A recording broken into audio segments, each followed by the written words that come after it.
Creator made you as part of his only Son, so that he could develop certain bits of his universe through him in you. That's why there's only one human being exactly like you. He also did it so that his Son would bear the deathly consequences that would follow if you decided to ignore him and choose nothingness instead of him. As we ignore this inner life and his love, our human nature becomes warped through trying to get our security and our significance and our happiness from the things and the people and the circumstances of this little planet. Our Maker foresaw all of this outside time, in a parallel universe, such as the quantum physicists have posited.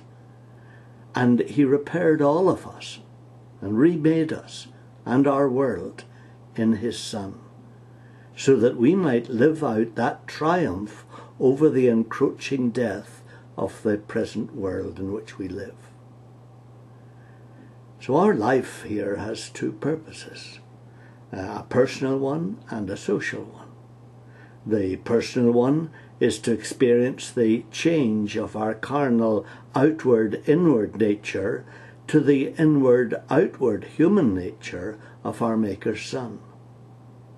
The social one is to express the development of our world that has been wrought in Christ even before the world's creation. Both of these were mentioned by his Son's apostle Paul when he wrote, "The cross by which the world was crucified to me and I to the world."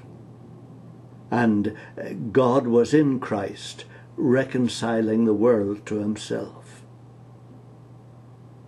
The plain implication is that the Creator foresaw the complex corruption of our nature we would cause by our dependence on the world rather than him, as well as the complete corruption of the physical and social world itself. And he reconciled or remade both of them outside time, in a parallel universe.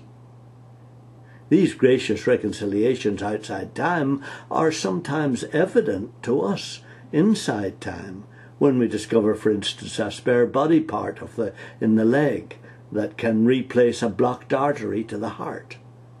Or we see the destructive power of greed exposed by financial crises. Often, human ingenuity and effort are both equally impotent when a solution suddenly appears that was there all along. We are alive on this planet to work with these reconciliations or repairs that our Creator has already in place. Or as Paul wrote to the Ephesians in chapter 2 and verse 10, we are God's workmanship, created in Christ Jesus for good works, which God has prepared beforehand that we should walk in them. This then is reality. You are part of our Maker's Son, for him to reproduce in you facets of his character that only your unique personality can express, and also for him to add and organize little bits of this world that he can do only through you. All of the character and the achievements are already in place. You have simply to do the actions. Sometimes the result will seem to be improvement, like Jesus healing the blind man, while at other times it will seem to be failure, like Jesus' own death on the cross. But always you will be able to know that it was a power beyond your own that did the work.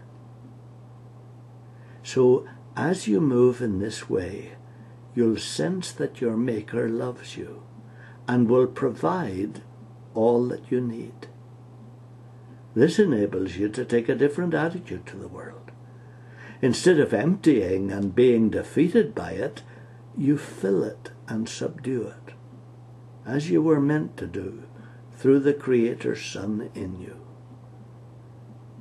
But apart from what you do to develop the world itself is the very opposite of what our Creator made it to be.